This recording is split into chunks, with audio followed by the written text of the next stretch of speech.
Hola, sóc el Xeni i porten aquest monasteri des que mon pare i ma mare me van abandonar.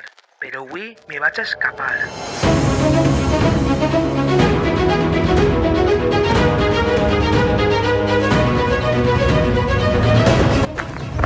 Soc Ximo i em vaig criar en els carrers de Xàtiva. Encantat, Ximo, de conèixer. Igualment. Jo sóc el Xani. Una pregunta. Vols que anem de per ahí a buscar-nos un futur? Clar, home, per què no?